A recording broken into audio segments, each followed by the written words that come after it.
जय श्री राम। आज हम बात करने जा रहे हैं कि काल सर्प दोष है या योग है।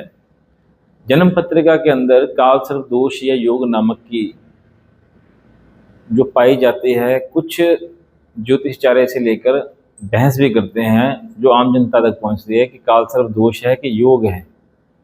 आम जनता को इससे कोई लेन देन नहीं है, उसको तो उसका हल चाहिए, समाधान चाहिए।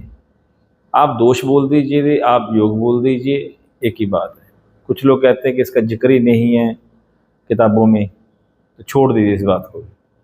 थोड़ी चर्चा कर लेते हैं कि इस काल सर्प दोष आपके जीवन पर क्या इफेक्ट करता है।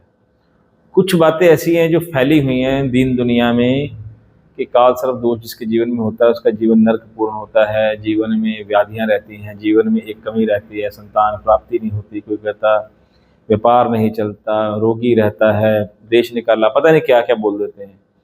आधे कहने वाले ये भी लता मंगेशकर जी की कुंडली में था, ये है वो है, अमिताभ बच्चन अरबों का स्वामी बन गया। जनता हो जाती है परेशान कि करे क्या जाए कहाँ, करे क्या जाए कहाँ। काल सर्प दोष में मैंने देखी ऊपर डाला राहु, नीचे लिखा केतु, तो एक साइड पे टिक लगाए सब तरफ ऐसे ऐसे टिक। इसका अर्थ ये हुआ कि राहु केतु के चाहे इधर जब सारे ग्रह आ जाएं, राहु केतु के इधर और इधर चाहे जब सारे ग्रह आ जाएं तो काल सर्प दोष या योग बन जाता है।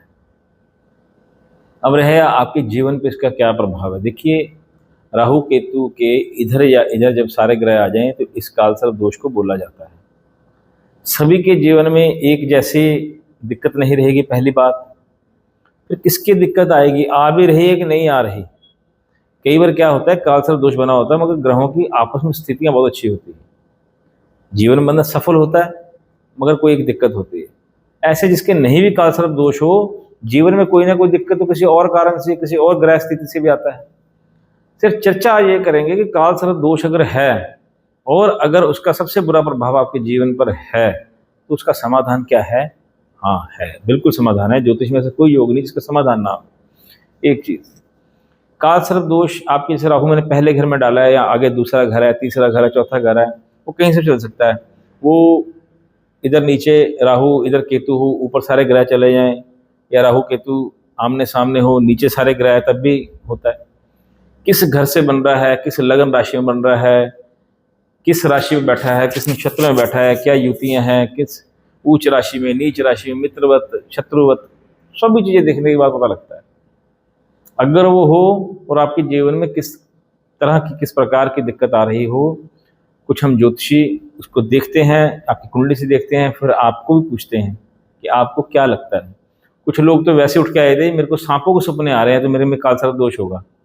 सांप का सपना आए तो मतलब ये नहीं होता वो काल सर्प दोष होगा।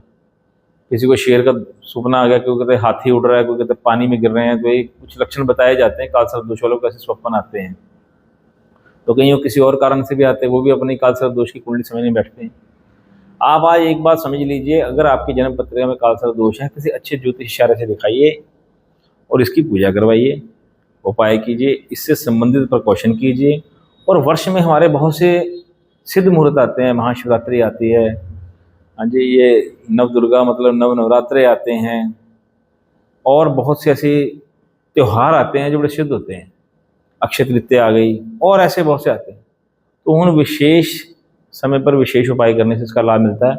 इसका उपाय तो जब आप कोई पर्सनल कंसल्टेशन लेंगे आपको मिल जाएगा। ऐसे उपाय बांटने से कुछ नहीं है।